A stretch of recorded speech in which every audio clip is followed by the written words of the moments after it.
The NBA season has just kicked off. We're about 10 days in, and there's three main storylines that we want to get into. Some people need to get their GOAT debate ready to go. Could we have found this year's Indiana Pacers?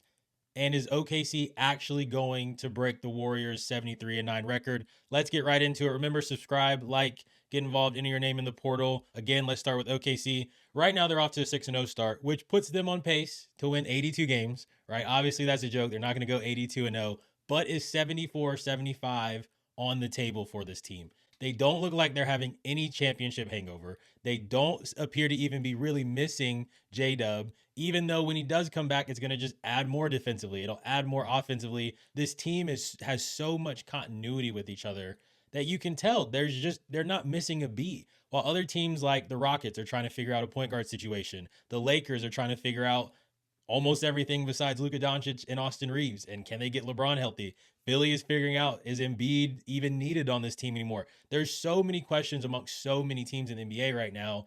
OKC's just rolling. They might be a hard watch for some. I think Shea, even with the foul baiting and the free throw merchant stuff, he's still a 3-level scorer. He's clearly a top 3 player in the NBA. If you want to have the argument of who's 1, 2, 3 in what order, we can do that. But he's clearly there. I don't think this team seems to really be caught up in what some of the older championship contending teams are, which is let's just turn it on post All-Star break. Let's just float, stay within that 3 to 6 range. Make sure we don't have to be in the play-in. But are we really going to go for this? OKC seems to be saying, we don't care. We're the best team in the league. We're going to keep this rolling. Once J-Dub's back and we have our full group together that won the championship last year, what does our 6-0 go to?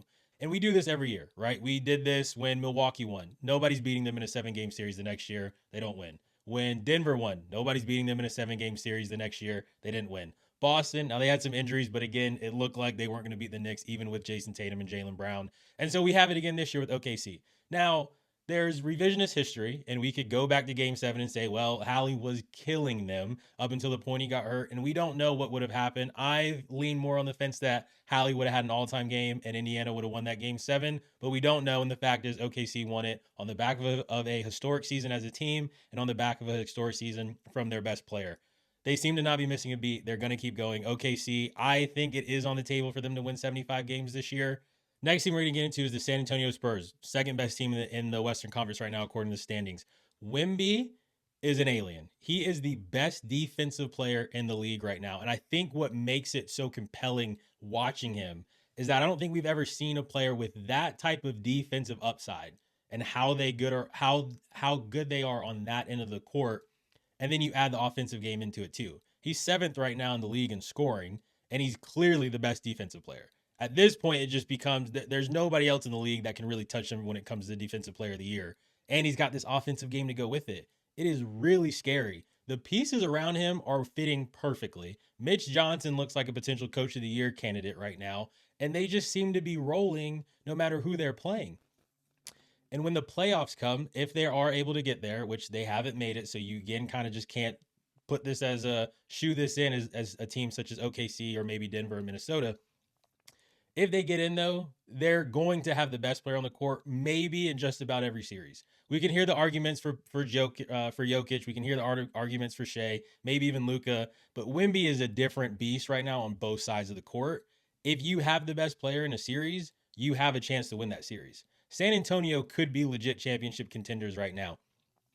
The question is, they don't even have De'Aaron Fox right now. So when Fox comes back, do they implement him in the lineup, see how it goes? Or do they maybe feel like, hey, you know what?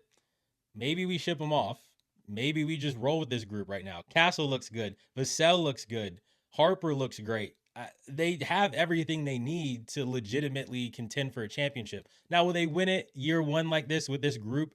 Probably not. But the fact of the matter is, Indiana got to the finals last year, and I don't think many of us thought they would do that early on. Not saying that this team is exactly the same, or comparing Halliburton to Wemby, but in a way, you're just kind of like, the NBA has had parity the last few years. Could this be the next team to win it?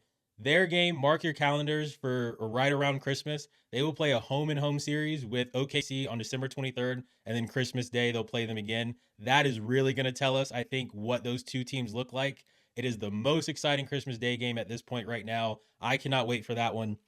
We'll see how that goes. And then have we found this year's Indiana Pacers? The Chicago Bulls right now have been the biggest surprise of the NBA season. Jacob got on this podcast and talked about how the Bulls should just take. I may or may not have agreed with him, and it's very early days. But right now, 4 games into it, they're 4-0. But the craziest piece of this, they have no player averaging over 20 points a night at this point. The 4 games that they've won, they've had a different leading scorer in every single game. The vibes are great right now in Chicago as far as it pertains to basketball. There's a lot of other stuff going on in the city that is really sad. Thoughts and prayers go out to everybody that's going on and dealing with some of that stuff in Chicago. Maybe the Bulls can be a bright light into what could be a kind of a difficult time right now. It's a really tough stretch for them coming up. They got the Knicks, I think, twice. They play the Sixers, the Bucks, the Cavs, and then they go and play Detroit again. So we're really going to see over the next 2 weeks, right? Check back in 2 weeks and see how we still feel about the Bulls. But at this point right now, maybe this is the group that has the type of indie run last year. Kobe White has still yet to play. So when he comes back, it's going to give him another dynamic score. So far, they look good. And it's hard to write off anybody at this point right now, and especially the way the East is. Boston is starting to pick it back up. Haven't looked great. Indy obviously does. They are clearly missing Halliburton and I think Miles Turner. And what do we really think of the Knicks and the Cavs? So the East is wide open. The West is wide open for different reasons. And right now, it's just great to see NBA basketball back. So much of it is honestly boring and just pick up basketball. But I think you're seeing some teams right now, in essence, the Thunder, the Bulls, the Spurs, even the Celtics in a way. They are playing a style of basketball that is different than just the run and gun, chuck up threes. And I really like what I'm seeing out of Chicago right now. We'll see what happens. Remember, guys, thanks for getting involved. Like, subscribe. We're like 8 people away, I think, from 2,000. I appreciate all of you guys. Enter your name in the portal by hitting the subscribe button. Like, share, do all those things. Thank you, guys. Stay tuned. We've got a great weekend of NBA basketball coming up. All right.